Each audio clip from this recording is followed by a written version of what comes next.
Comunismo. Historia de una ilusión.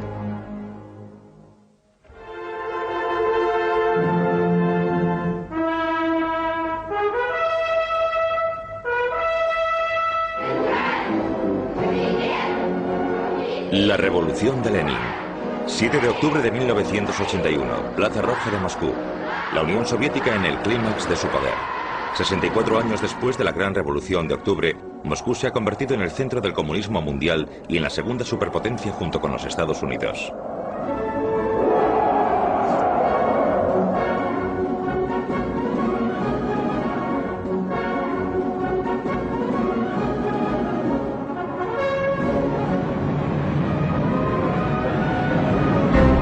En 1991 los tanques atraviesan una vez más las calles de Moscú. Pero esta vez se dirigen al Parlamento ruso. La facción más dura del partido quiere poner punto y final a la reforma política de Gorbachov. Pero la población de Moscú se revuelve.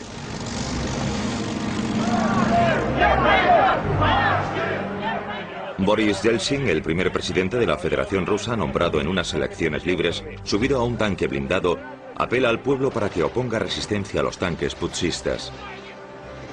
El putsch fracasa y con él el mayor experimento social y político del siglo XX.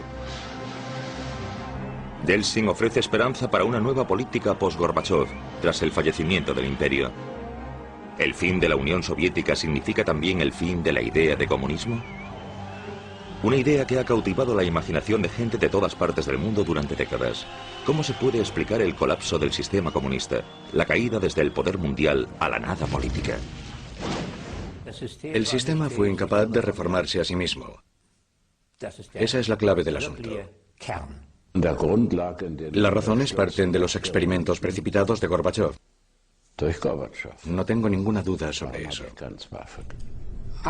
Considero que la idea de crear una sociedad perfecta, yendo en contra de la naturaleza humana, está muerta, porque el error fundamental del comunismo ha sido simplemente el de no comprender la naturaleza humana. El sistema soviético fracasó debido a su absurda idea de que una civilización no podía afrontar los retos de la modernización a través de la industria y de la tecnología informática. Ni los propios burócratas creían ya en el sistema. La gente del partido se hizo cada vez más cínica y corrupta y actuaban maquinalmente, sin ningún tipo de vigor moral. El presidente Reagan estuvo en el sitio adecuado en el momento oportuno. Se encontró al oso muerto y dijo, lo he matado yo. Alguna gente que llegó al poder nunca debió haber llegado. No tenían nada que ver con la realización de la idea del comunismo. El comunismo como ideología ha sido emancipadora y como sistema de gobierno opresivo. El mito de la Revolución de Octubre. El asalto al Palacio de Invierno, sede del gobierno, el 25 de octubre de 1917, según el calendario gregoriano ruso.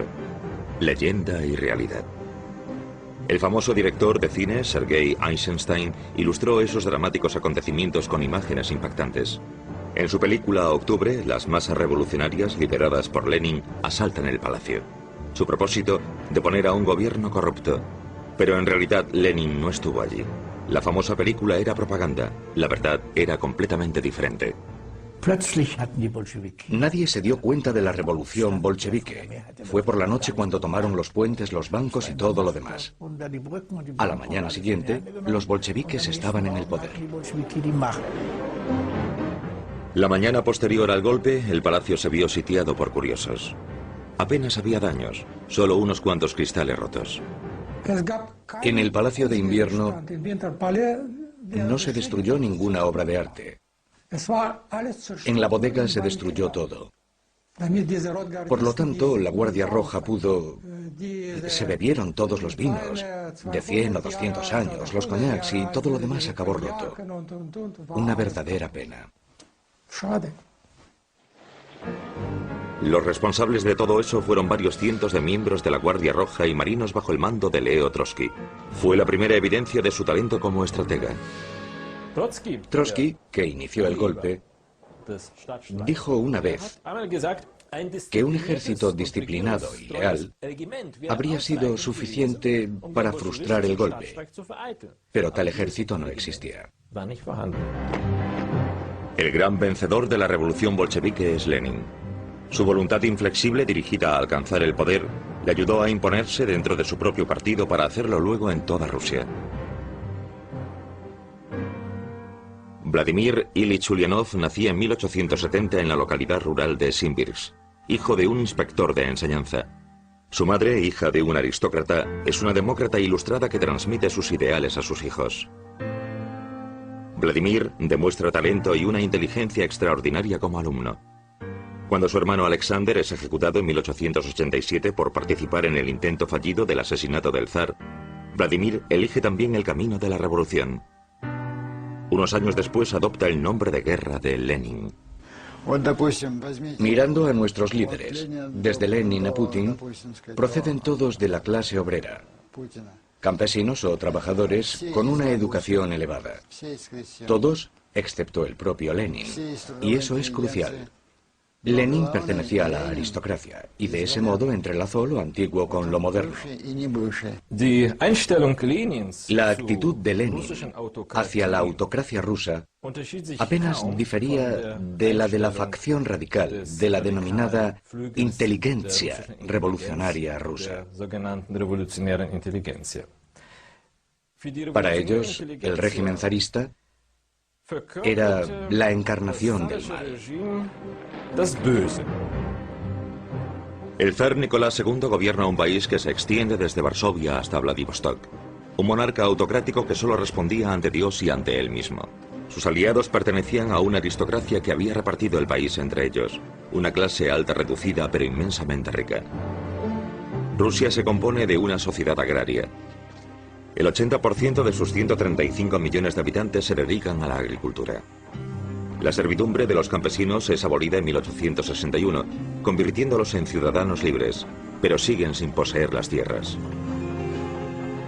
Comparados con los campesinos, eran pocos los trabajadores industriales, 3 millones. Muchos campesinos huyeron de la pobreza del campo a las grandes ciudades. En las pocas fábricas que había en San Petersburgo, Moscú y Minsk, trabajaban por unos sueldos míseros, a menudo durante 18 horas al día. La población vivía en unas condiciones totalmente infrahumanas, alienada, todos hacinados en pequeñas viviendas.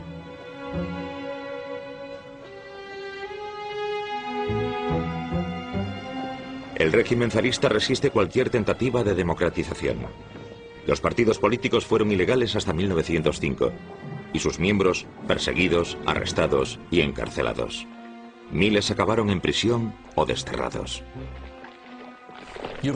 Cuanto más atrasado está un país, más probabilidades hay de que se produzcan acciones de protesta violentas. Y cuanto mayor sea la presión ejercida por el Estado, la policía y los militares sobre una sociedad, menores son las posibilidades de que los objetivos marcados por los movimientos socialistas se lleven a cabo por medios democráticos. Consistía en la visión de forjar una Civitas sin explotadores, una sociedad igualitaria en la que únicamente existiesen los trabajadores y los explotadores fuesen degradados a ciudadanos de segunda clase.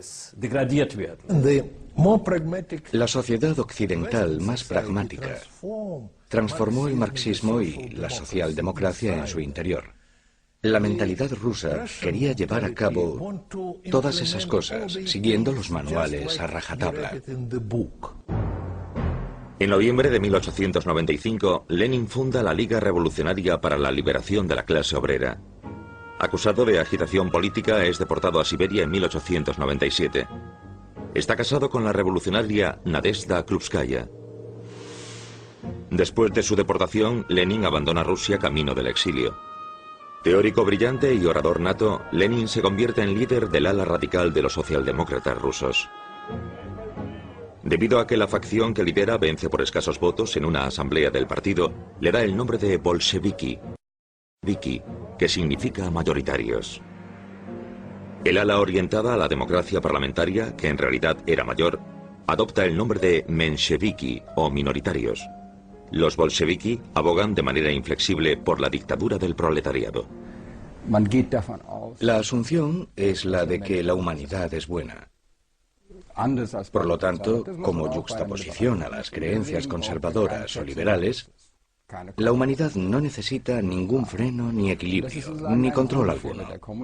Y esta es la falacia fundamental del comunismo, también con Lenin, que condujo a un poder sin restricciones inherente al bolchevismo desde sus inicios. Se suponía que era un partido de revolucionarios profesionales, un partido centralizado y firmemente disciplinado que había asumido el papel de vanguardia de la clase obrera. Esta concepción, que marcó una increíble ruptura histórica del movimiento marxista, fue verdaderamente revolucionaria. La principal premisa es: el pueblo no sabe lo que es bueno para él. Un método científico de élite debe descubrir de forma objetiva lo que es bueno para el pueblo. Aquí la subjetividad no es pertinente. Verano de 1914. El asesinato del heredero al trono de Austria lleva la tensión internacional a su límite. Rusia moviliza a sus tropas. Alemania declara la guerra. Desde el exilio, Lenin considera que el estallido de la Primera Guerra Mundial supone una necesidad histórica y señala el inminente fin del capitalismo.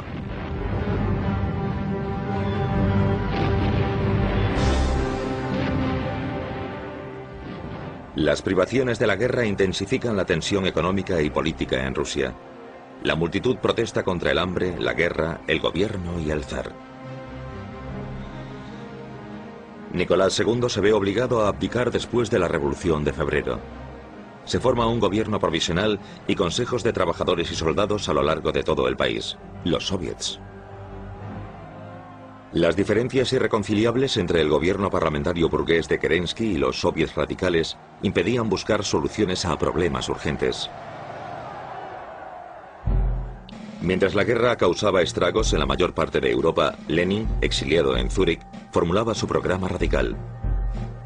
Rechazaba una república parlamentaria y en su famosa tesis de abril pide la supresión del gobierno provisional y la asunción del poder por parte de los soviets.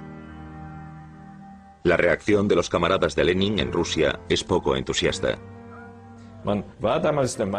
Uno puede llegar a pensar que el largo exilio de Lenin no le permitía una comprensión acertada de la realidad rusa, que había perdido todo contacto con ella. La solidaridad de todas las fuerzas revolucionarias estaba al orden del día. Es necesario recordar que Lenin irrumpió en la revolución cuando ya se había desencadenado. Él no fue la persona que comenzó realmente la revolución. En esa época él vivía en Suiza, bebía cerveza y discutía sobre economía alemana. Lenin se da cuenta de que debe regresar a Rusia para encabezar el movimiento. Sus objetivos son el armisticio inmediato y una importante reforma de la propiedad. Busca el apoyo de las masas. El gobierno imperial alemán ofrece libertad de paso a Lenin y a otros revolucionarios exiliados. Los exiliados atraviesan Alemania en un vagón de tren sellado. El regreso de Lenin a San Petersburgo debería desestabilizar a Rusia, enemigo de guerra de Alemania. La Revolución Rusa, una oportunidad para el Supremo Comando Militar alemán para finalizar la guerra con éxito en el frente del Este. El eslogan pegadizo de Lenin: "Acabemos con la guerra imperialista ya". Y su otro eslogan: "Robad lo que os han robado", incitaba a los campesinos a confiscarles sus propiedades a los terratenientes. Esos eslóganes tuvieron un efecto enorme en el campesinado ruso y en la clase más baja del país. Y Lenin se adaptó al estado de ánimo de las clases rusas inferiores. A su llegada el 16 de abril de 1917, Lenin es recibido con entusiasmo por sus seguidores. Al día siguiente pronuncia un discurso con su programa ante una asamblea del partido bolchevique. La revolución burguesa de febrero debe ir seguida de la revolución socialista. Insiste en esta decisión: una rebelión armada con el objetivo de hacerse con el poder. En mayo de 1917, Leo Trotsky regresa a Rusia. También él, miembro activo del movimiento de la clase obrera de finales del siglo XIX, fue desterrado a Siberia debido a sus actividades clandestinas y vivió durante muchos años en el exilio después de haber escapado. Lenin y él pedían la supresión del gobierno provisional, así como la revolución mundial. Trotsky organiza el asalto al Palacio de Invierno, pone al gobierno provisional bajo arresto y ayuda a Lenin y a los bolcheviques a llegar al poder. Accedió al poder en uno de los países más atrasados del mundo. 140 millones de habitantes, una sociedad agraria, pocos trabajadores en la industria y un porcentaje de analfabetismo del 80%. El país entero estaba en ruinas, destruido a raíz de 3 años de la Primera Guerra Mundial. Y ahora los revolucionarios se enfrentaban a la contradicción de querer construir una nueva sociedad socialista, la contradicción entre luchar por un ideal y la realidad. Inmediatamente después de la victoria de la revolución, el nuevo gobierno, el Consejo de los Comisarios del Pueblo, puso en práctica los planes de Lenin. Para empezar, Lenin ofreció a los alemanes un armisticio inmediato. Bajo el espíritu de la Revolución Mundial, los soldados alemanes y rusos confraternizaron. El otro proyecto de Lenin, la reforma de la propiedad, también se llevó a cabo inmediatamente. Debido a que los soldados campesinos querían volver a casa, se disuelve el ejército. Se expropiaron las grandes propiedades sin ningún tipo de compensación y después de medirlas se entregaron a los campesinos sin tierras. El viejo sueño del campesinado ruso se hizo realidad. Millones de campesinos se convirtieron en propietarios. Por una parte, la doctrina marxista fue muy importante para Lenin. Y la doctrina marxista estipula que esta tierra debe ser nacionalizada. Por otra parte, Lenin poseía un profundo sentido de lo que quería la población agraria, a diferencia de muchos marxistas dogmáticos, incluso pertenecientes al partido bolchevique. Y él sabía que la nacionalización inmediata de la tierra supondría una medida que provocaría el enfado del campesinado y también su rechazo al sistema. Por lo tanto, quiso retrasar esa cuestión durante un tiempo.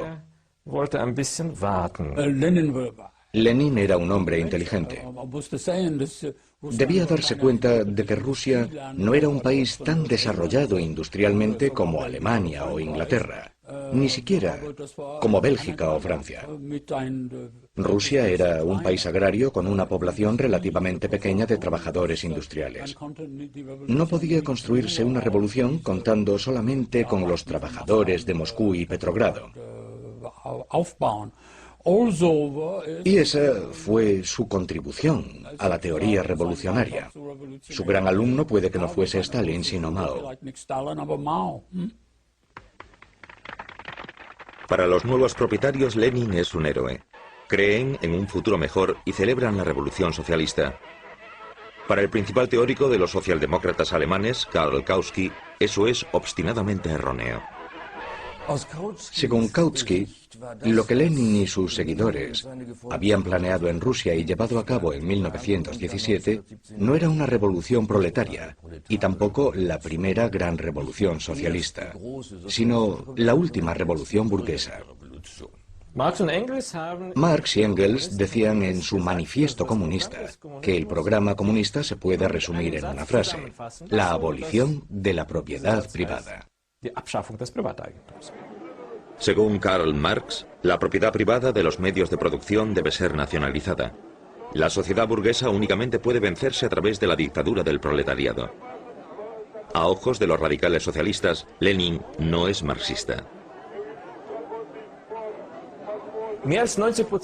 Más del 90% de la tierra cultivable de Rusia estaba en manos de los campesinos cuando tuvo lugar la guerra civil.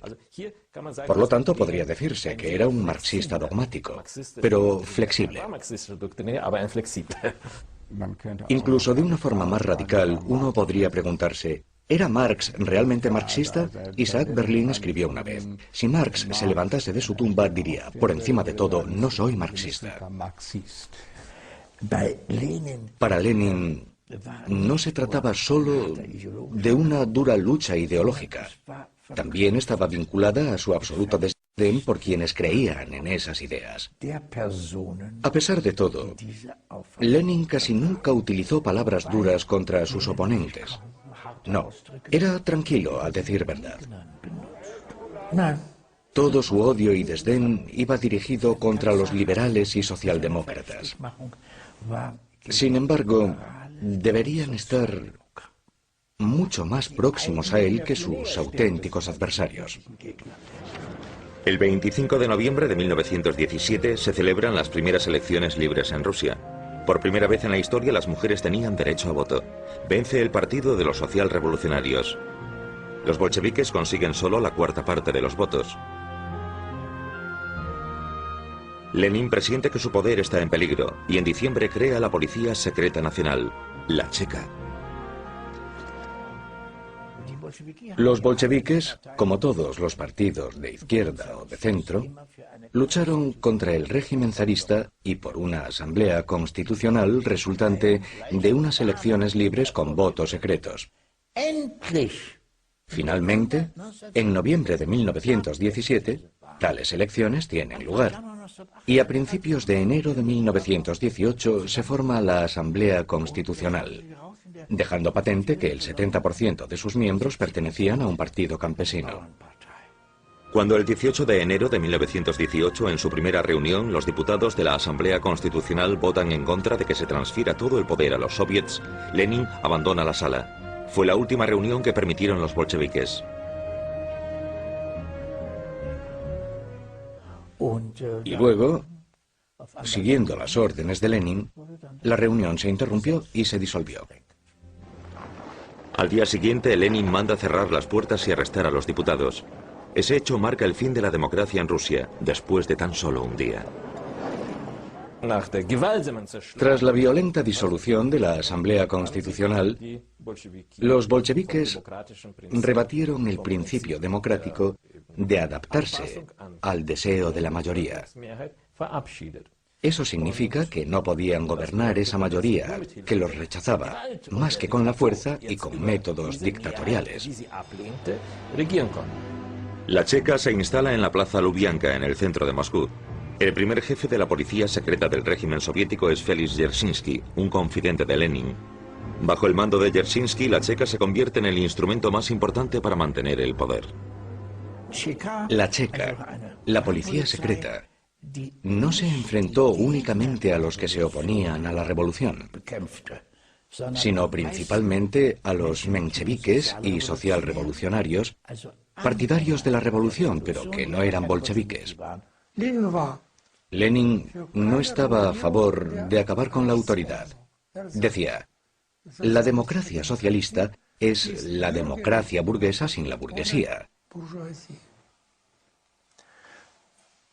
La cultura socialista es la continuación de la cultura burguesa sin la burguesía, etcétera, etcétera. El Estado socialista es la continuación del Estado burgués sin la burguesía, sin explotación, etcétera, etcétera. Lenin y Dzerzhinsky tenían un enorme aparato de Estado a su disposición para combatir lo que ellos denominaban la irracionalidad de las masas. Las cárceles de la época zarista no bastaban para acoger a todos los prisioneros capturados por la Checa. Solo 3 meses después de la Revolución de Octubre, los disidentes son enviados a campos de trabajo y sus familiares tratados con el mismo grado de responsabilidad. El confinamiento, la tortura y la muerte son los métodos utilizados por la policía secreta para, según palabras de Dzerzhinsky, salvar la revolución. Este es un intento de adaptar la realidad a la utopía. Una utopía extraída de la realidad. Y esa realidad se revela. Así que uno intenta adaptar esa realidad a la fuerza. Por ello, yo diría que ese intento llevó inevitablemente al terror, porque es imposible crear un paraíso social en la Tierra. Si quieres crear un paraíso en la Tierra, ¿no está justificado? Un poco de terror aquí y allá, si el resultado final es el paraíso. Los bolcheviques llamaron a su sangriento procedimiento terror rojo. En el famoso decreto El terror rojo se dice: en la situación actual es necesario asegurar el corazón de la patria por medio del terror. Para proteger a la Unión Soviética de sus enemigos de clase, estos serán aislados en campos de concentración. Las personas relacionadas con organizaciones de la Guardia Blanca con conspiraciones o revueltas acabarán muertas.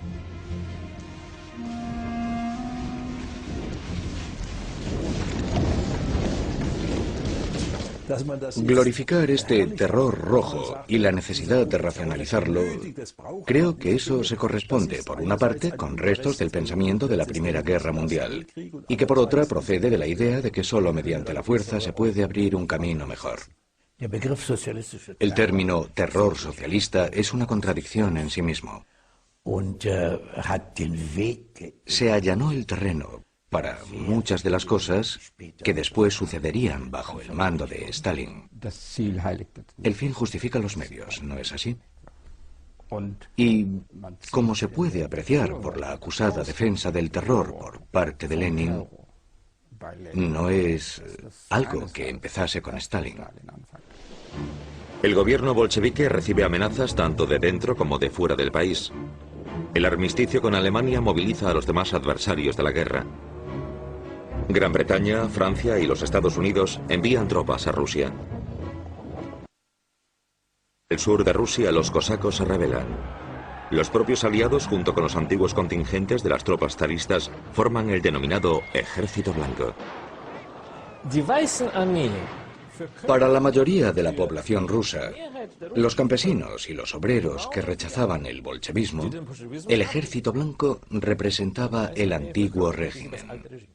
El mismo antiguo régimen que restituiría el sistema de clases que los bolcheviques habían abolido en 1917. Lenin encarga a Trotsky la formación del Ejército Rojo con obreros y campesinos.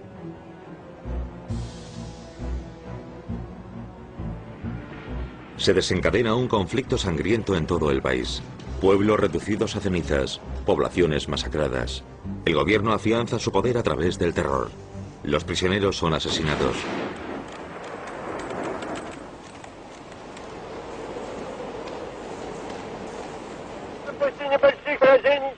Lenin pide al Ejército Rojo que resista.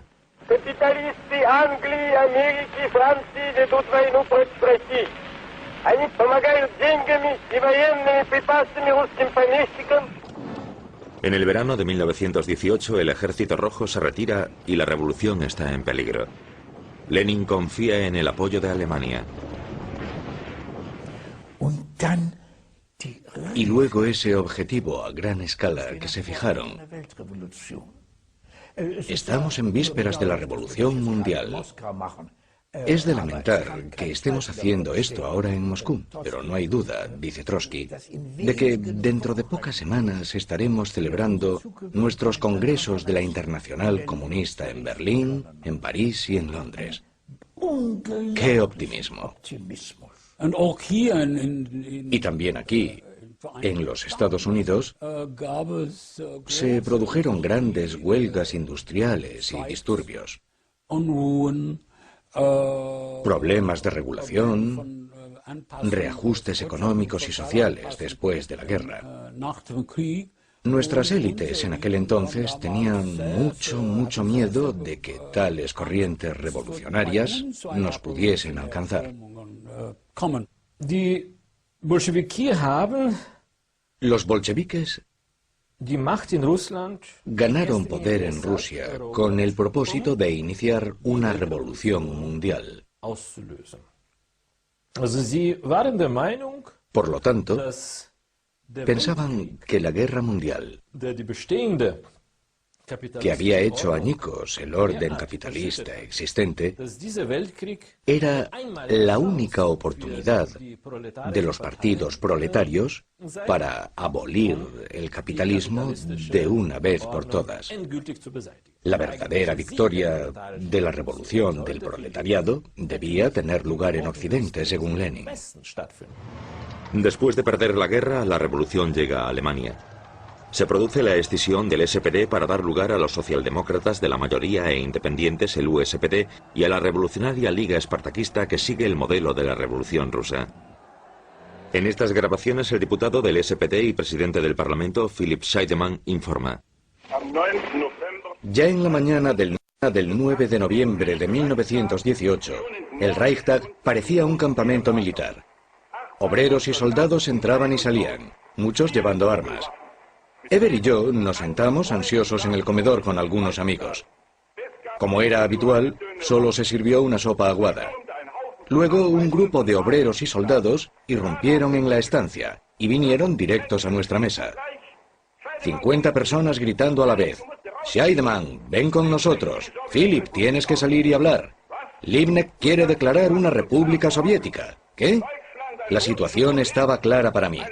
¿Alemania una provincia de Rusia? ¿Una rama soviética? No y 1000 veces no. Vi la locura soviética ante mí.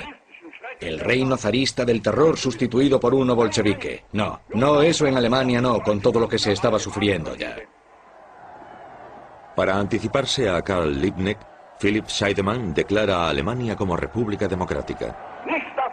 No debe suceder nada que deshonre el movimiento obrero.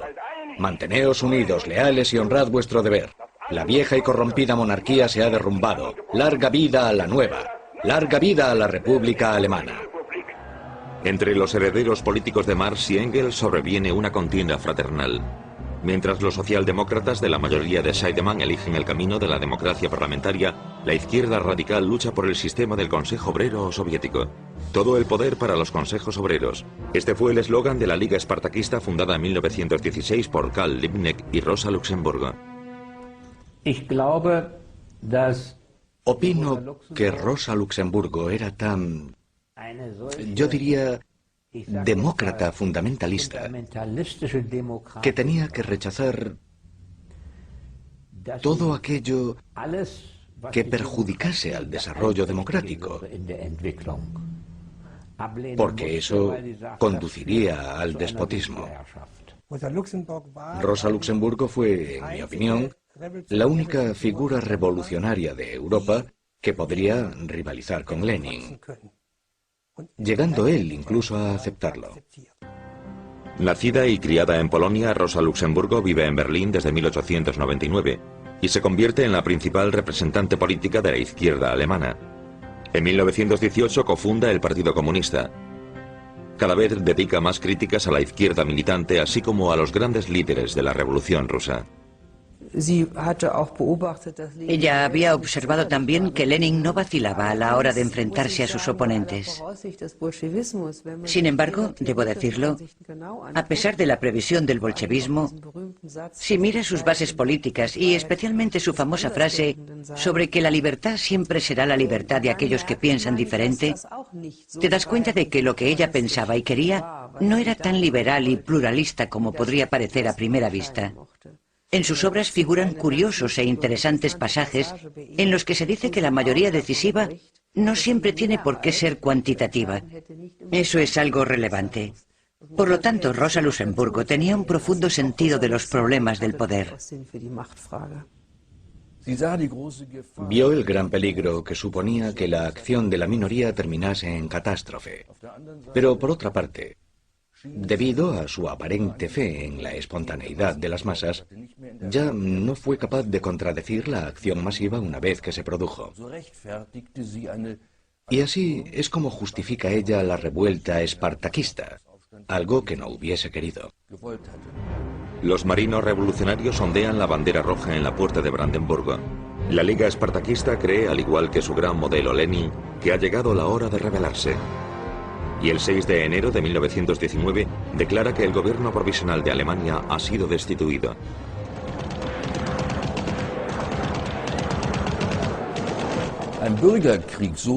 Una guerra civil, como Rosa Luxemburgo la imaginaba, debía declararse en Alemania. Y no quedarse limitada únicamente a Alemania, sino movilizar a los aliados. Eso significaba prolongar la guerra mundial, y eso era una irresponsabilidad a ojos de los gobernantes socialdemócratas, lo peor que podía imaginarse. Para luchar contra los rebeldes, las tropas del gobierno recibieron el apoyo de los Freikorps, tropas voluntarias formadas a partir de la disolución del ejército imperial. La revuelta se sofoca con una auténtica carnicería. Karl Liebknecht y Rosa Luxemburgo son arrestados y posteriormente asesinados por miembros de los Freikorps. Si los partidarios de la lucha de clases revolucionaria no se hubiesen extinguido del sistema socialdemócrata, y si el sistema socialdemócrata se hubiese adherido al dogma de la lucha de clases y al rechazo riguroso a cualquier cooperación con los partidos burgueses, entonces la democracia parlamentaria, denominada la República de Weimar, jamás habría existido. Además, la facción de los socialdemócratas de la mayoría nunca habría sido capaz de hacer lo que debería hacer para asegurar el desarrollo democrático en Alemania, es decir, colaborar con los partidos burgueses moderados. Tanto el requisito previo como el lastre de la República de Weimar fue la división del movimiento obrero durante la Primera Guerra Mundial. El 19 de enero de 1918 se elige el Congreso Constitucional de la República de Weimar. Los vencedores son los partidos burgueses. Alemania es ahora una democracia parlamentaria y una república federal. La revolución siguiendo el modelo ruso ha fracasado.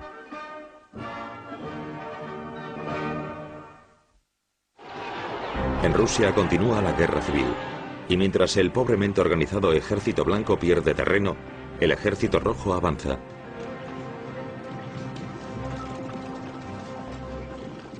Leo Trotsky forma un ejército de 5 millones de soldados.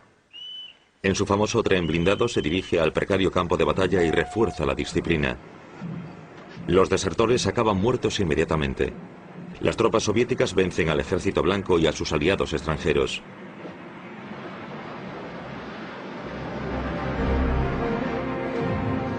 El 13 de diciembre de 1919, los aliados deciden retirar su apoyo al Ejército Blanco.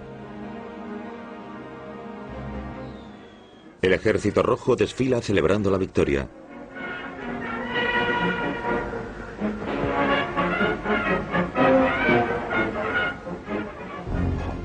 La guerra civil tiene una terrible consecuencia.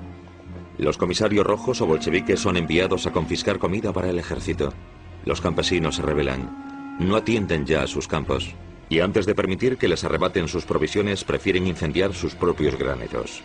Rusia experimenta la peor época de hambre de su historia. Mueren más de 5 millones de personas. Lenin y sus bolcheviques han ganado la guerra civil. La lucha por el poder queda resuelta y Rusia es el único país en el que la revolución comunista sale victoriosa. Todos los demás comunistas estaban en partidos pequeños, no muchos. De vez en cuando se rebelaban. Entre 1919 y 1924 se produjeron unas 40 revueltas, todas ellas reprimidas. Y llegan los comunistas rusos. Lo han conseguido. Eso fue solo el principio. Una verdadera buena voluntad para dejar que los comunistas rusos tomaran el mando. En julio de 1920 tiene lugar en Moscú el segundo Congreso de la Internacional Comunista. La revolución mundial solo puede tener éxito, declara Lenin, si la política y las acciones de todos los partidos políticos se controlan centralmente, desde Moscú. Y a ese respecto, el Partido Comunista Ruso, como se hace llamar ahora, es generoso. Era un secreto a voces que había muy pocos partidos comunistas con dinero suficiente para financiar de manera independiente sus actividades. Todo lo demás se hacía desde Moscú, mediante instructores que llegaban y distribuían el dinero para que se invirtiese buscando el máximo beneficio de la Internacional Comunista y del gobierno soviético. Todos y cada uno de los funcionarios sabían que todo su dinero procedía de Moscú. Con una campaña de propaganda masiva se confía en atraer al pueblo al comunismo. Se envían obreros del partido al campo en trenes especiales para enseñar al pueblo a leer y escribir, a la vez que exponen sus ideas. Tras la opresión y la explotación del pasado, el proletariado debe asumir ahora el liderazgo. En las fábricas decidirán los trabajadores. Se abolirá el sistema de beneficios. Se construirán viviendas, hospitales y escuelas. De ahora en adelante, todo lo que se haga será en beneficio del pueblo. Y serán los comunistas los que muestren el camino hacia ese futuro glorioso. Se emprende la educación sistemática del pueblo a gran escala, basada en los principales ideales humanistas. Uno debe tener en cuenta que el nivel de desarrollo de nuestra sociedad y nuestro Estado no era muy alto en esa época, si se puede decir así. Estábamos empezando a emanciparnos de la oscuridad, el desorden y el analfabetismo que constituía el legado de la Rusia zarista. El 76% de la población era analfabeta. A principios de los años 40, habíamos alcanzado un porcentaje de alfabetización de casi el 100%. Les llevamos cultura y conocimiento al pueblo, acrecentamos su intelecto. Y no iba dirigido solamente a unos pocos, sino a toda la población. Al mismo tiempo, por supuesto, también existía un elemento intimidatorio hacia aquellos que todavía creían en el viejo orden y que tenían una concepción diferente del poder del Estado. Utilizando el mismo método con el que habían ganado la guerra civil, los bolcheviques querían reconstruir el país. El sistema se conoce como comunismo de guerra y se basa en el reparto preceptivo por parte de los campesinos, en la nacionalización y en el trabajo obligatorio o militarización del trabajo, como Trotsky lo denomina. Pero se ofrece resistencia en todo el país. El sistema del comunismo de guerra. La realidad rusa se ve obligada a través de un terror ilimitado a adaptarse a esa doctrina. Ese intento fracasó, en gran medida porque la mayoría de la población, después de haberse ganado la guerra civil, ya no soportaba el reino del terror bolchevique.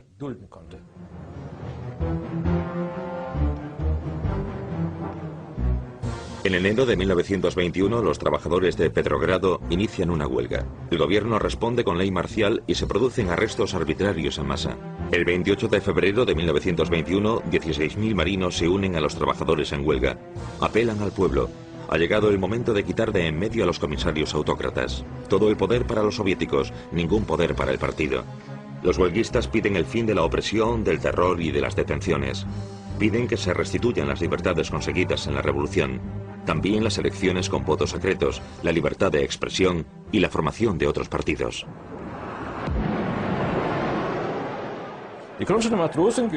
Los marinos de Kronstadt fueron los más ardientes partidarios de la revolución y siempre habían elogiado el liderazgo bolchevique como baluarte de la revolución. Pero entonces los marinos le dieron la espalda al liderazgo autocrático que había destruido los impulsos y las estructuras democráticas. Siguiendo órdenes de Lenin, el Ejército Rojo avanza a través del hielo del mar Báltico para atacar el 7 de marzo. Tras 11 días de duros enfrentamientos, la insurrección de los marinos es brutalmente aplastada. La aniquilación de la rebelión de los marinos de Kronstadt reveló la verdadera naturaleza del régimen bolchevique, ya que los marinos de Kronstadt lucharon contra la dictadura bolchevique en nombre de la democracia soviética. La primera pérdida de inocencia, el primer pecado mortal político, fue sin lugar a dudas el aplastamiento de la rebelión de Kronstadt. Porque estaban persiguiendo a los suyos, a los soldados jóvenes que habían respaldado la revolución, pero que ya no resultaban convenientes por la razón que fuese. Si uno es capaz de eso, entonces es que es capaz de otras cosas, como se hizo evidente más tarde. Trotsky observa el desfile que celebra la victoria sobre los marinos de Kronstadt. Muchos consiguieron huir a Finlandia, pero los que cayeron en manos bolcheviques se convirtieron en víctimas de una venganza despiadada. En los primeros juicios públicos de la reciente República Soviética, miles de ellos fueron condenados a muerte o a largos periodos de cárcel. El intento de introducir el comunismo de golpe había fracasado. El fracaso a hacer frente a las necesidades básicas de la población, el hambre extendiéndose por todo el país y el alzamiento de Kronstadt eran claros signos de crisis. Lenin necesita cambiar el rumbo.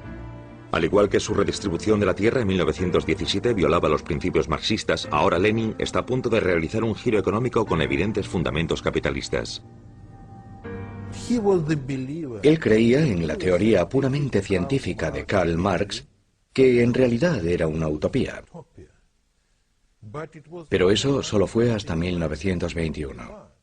En 1921, Lenin invierte la política soviética, vuelve a permitir la nueva política económica, la propiedad privada, y pide a los ciudadanos que lo secunden, encontrándose con una gran oposición entre sus seguidores, Trotsky, Stalin y muchos más. Fundamentalmente se legitimó la idea del mercado libre y de la propiedad privada. Ambas cosas suponían la bestia negra de los marxistas ortodoxos. Por este motivo, muchos funcionarios e idealistas bolcheviques consideraron que la nueva política económica era un revés tremendo. Lenin intenta salvar la economía del país en el 10º Congreso del partido. Su nueva política económica, NEP de forma abreviada, es extremadamente controvertida. Incluso sus aliados más próximos recibieron su política con burlas mordaces. Tras un acalorado debate, Lenin alcanza, a pesar de la oposición, una resolución gubernamental. Dentro del partido no se tolerarían facciones diferentes. Oposición significa expulsión. La dictadura comienza ahora dentro del mismo Partido Comunista.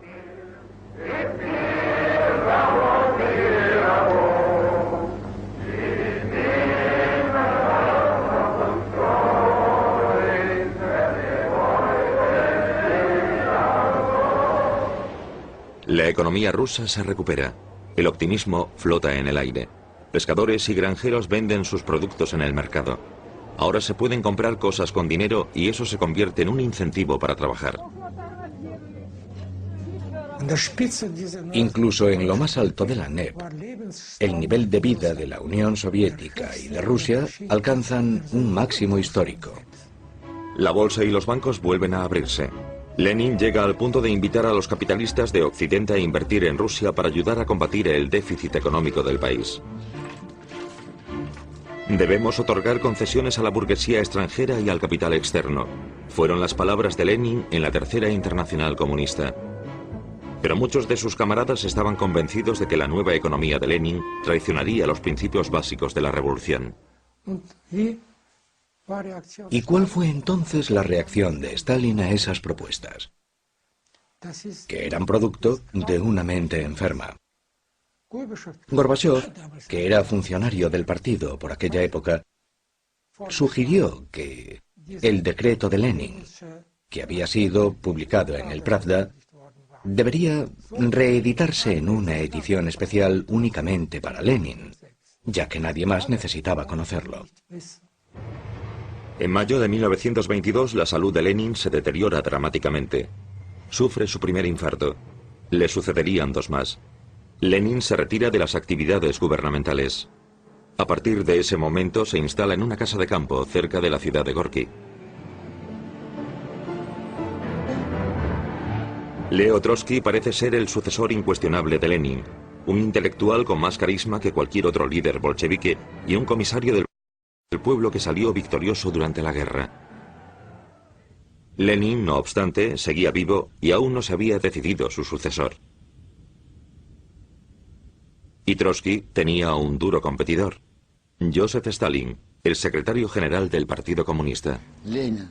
Lenin era un genio de la teoría y la práctica,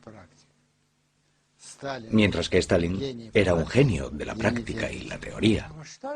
Pero Stalin también era un maestro criminal. Comprendió el papel que jugaba la información. Marx, Engels, Lenin y Stalin se pueden mencionar como un conjunto. Sus enseñanzas fueron realmente trascendentes en la época, pero no por ser eternamente válidas para cualquier tiempo, sino tan solo para ese particular periodo histórico. Lenin era como un artesano en lo que se refiere a descubrir a sus enemigos políticos y poder así destruirlos. Pero podemos decir que Stalin convirtió ese concepto en una industria. La diferencia entre Lenin y sus seguidores era que tras 4 años Lenin comprendió: ya es suficiente, no funciona. Y después de eso ya no creo que fuese marxista, se convirtió en un hombre de Estado y en líder político de Rusia.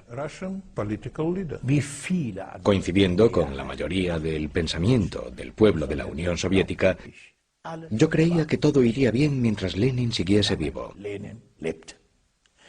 Supuestamente la gran catástrofe no se inició hasta después de la muerte de Lenin. Mi opinión sobre Lenin es más generosa que la de la mayoría de la gente de hoy en día. La tendencia es intentar desarmar a Lenin igual que a Stalin. Considero eso muy injusto desde una perspectiva histórica. Lenin actuó en el ardor de la revolución y la guerra civil. Bajo el mando de Lenin, el Partido Comunista jugó un papel dominante sobre todas las demás organizaciones. La Checa.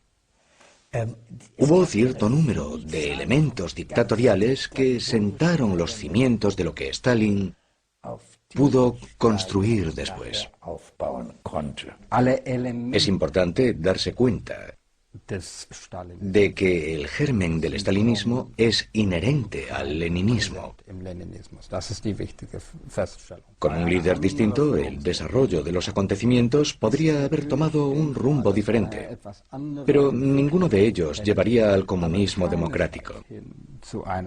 En mi opinión, esto supone, como Leszek Kolakowski apuntó tan acertadamente, freír bolas de nieve. Ciertamente, Lenin no habría aprobado los acontecimientos que estaban por llegar. Y sin duda alguna, algo que fue discutido secretamente en la época soviética, si Lenin hubiese estado vivo, habría sido condenado en uno de los juicios que tuvieron lugar entre los años 1936 y 1938. Lenin muere el 21 de enero de 1924. El país entero está de luto. Stalin organiza el entierro. En un telegrama enviado a Trotsky le comunica una fecha falsa para impedir que su competidor asista al funeral. En su testamento político, Lenin advertía sobre la ambición de Stalin, pero ya era demasiado tarde. En un lapso de tiempo de 2 años como secretario general del partido, sustituyó a 16.000 funcionarios. Comienza otro episodio sangriento de la historia de Rusia.